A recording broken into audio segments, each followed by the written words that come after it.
Seneviratne, Nick McCullough, and Malika Booker.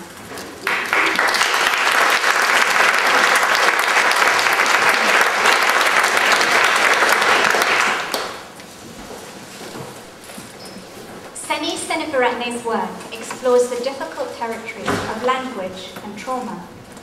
In the words of her mentor, Mimi Kalwalti, these poems emanate from an absolute faith in the power of poetry to create change in hearts, if not in minds. Seni's debut collection was published by People Tree Press in 2007, and she was recently awarded a Winston Churchill Fellowship to continue her research into trauma and language. Tonight, Seni will be reading Rock Bran, an extract from Sitting for the Mistress, which is written in the voice of the black child servant of the Duchess of Portsmouth. She will also be reading L'inconnu de la Seine from the anthology and the more recent Wounds of War.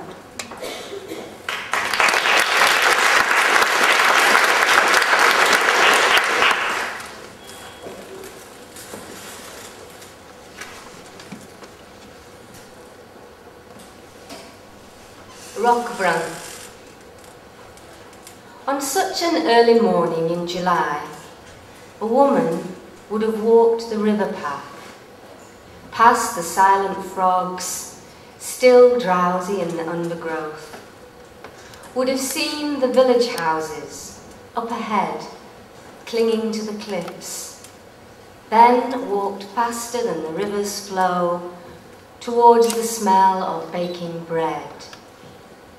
What's altered isn't just the dream that disappeared in the shaft of sunlight spilling through the shutters where I watched the flies spin a dizzy dance, but the way I noticed that I noticed for the first time hanging figs, spiked coats on unripe chestnuts, and bleeding hearts crowding the river's edge.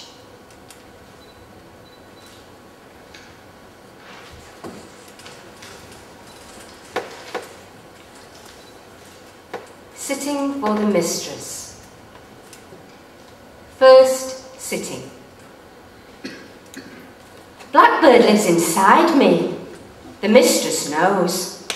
She calls me her petit merlette, tells me I mustn't worry, because inside my black skin is a soul, as white as the pearl she has tied so tight around my neck.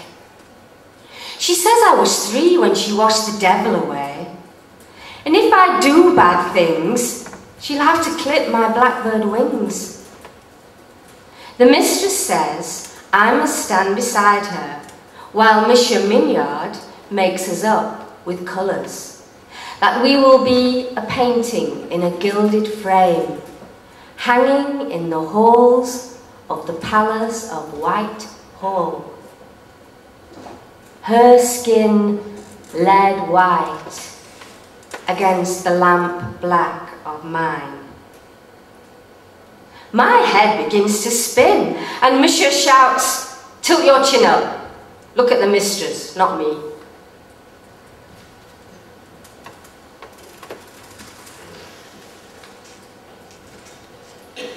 L'inconnu de la Seine.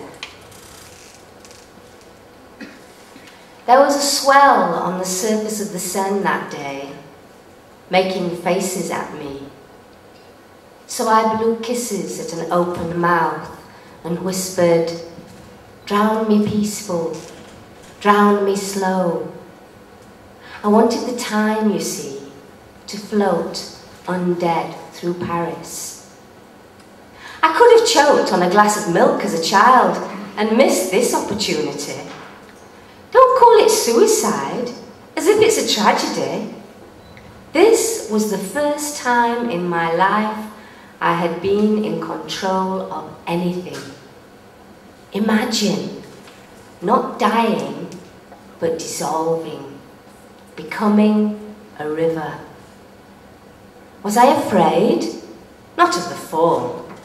I was afraid of the water police, the way they walk along the river, Any one of them could have seen me floating, but nightfall saved me.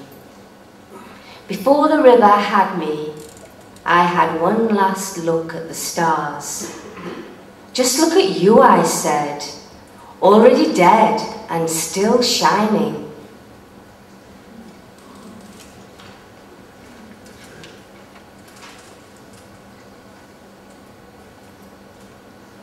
The average number of completed suicides per month by US veterans returning from Iraq and Afghanistan is 690.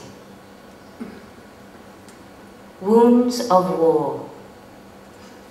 There is an I in this poem, who is as silent as the startled tulips, who can't reach the imagined chime of, where was it that he went before all this dust, before all the random rocks of, where was it that he went, came from, who is unavailable, waits for, keeps waiting for an appointment to view, looking for the mirror in the stone to see himself again, who will enter the space between the dying yucca that smells of old books and the jasmine tree whose buds are like pinpricks of blood, who will hear for the last time